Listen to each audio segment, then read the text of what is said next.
ભરૂચમાં સ્થાનિક સ્વરાજ્યની સંસ્થાઓની ચૂંટણી અગાઉ કોંગ્રેસ અને આમ આદમી પાર્ટીના 50 જેટલા કાર્યકરોએ ભાજપનો ખેસ ધારણ કર્યો હતો। ભરૂચમાં સ્થાનિક સ્વરાજ્યની આવનારી ચૂંટણી પહેલા રાજકીય હલનચલન તેજ બની રહી છે। ભરૂચ જિલ્લા ભાજપ કાર્યાલય ખાતે યોજાયેલા કાર્યક્રમમાં કોંગ્રેસ અને આમ આદમી પાર્ટીના આશરે 50 જેટલા કાર્યકરોએ પક્ષ ત્યાગ કરીને જોડાવાનો નિર્ણય લીધો છે। આ જોડાણથી સ્થાનિક સ્તરે ભાજપને મજબૂત બનાવવાની સંભાવના વ્યક્ત કરવામાં આવી રહી છે। કાર્યકરોના ભાજપ પ્રવેશ પ્રસંગે ધારાસભ્ય રમેશ મિસ્ત્રી, જિલ્લા ભાજપ પ્રમુખ પ્રકાશ મોદી અને મહામંત્રી જિગ્નેશ મિસ્ત્રી હાજર રહ્યા હતા।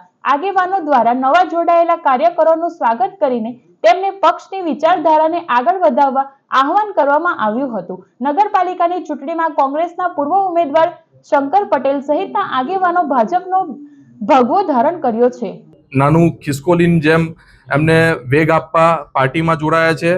સાથે ભારતીય જનતા પાર્ટી આજે એક મોટા સ્તરે છે, એવા અમે આ મોટા સ્તરે અમે જનસેવા આપી શકીએ એ હેતુસર અમે જોડાયા છે પાર્ટીમાં। અમારો એક જ હેતુ છે કે જનસેવા, વિકાસ અને લોકહિતના પ્રશ્નોનું નિરાકરણ લાવવું। સાથે મારી આ જ ઉર્જા અને પ્રતિબદ્ધતાથી હું પાર્ટીમાં સેવાકીય કાર્ય આગળ ધપાવીશ।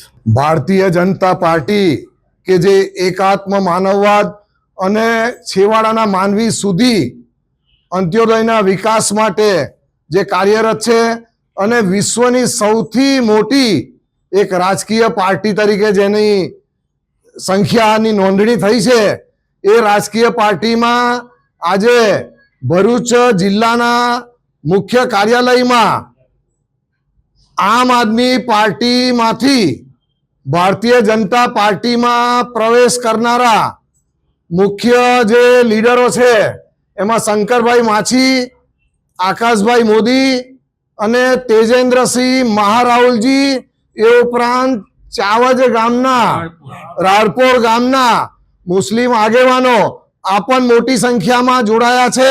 આજે 50 ઉપર સંખ્યામાં સૌ આગેવાનો અને કાર્યકરો ભારતીય જનતા પાર્ટીનો ખેસ પહેરી અને ભારતીય જનતા પાર્ટીમાં જોડાયા છે।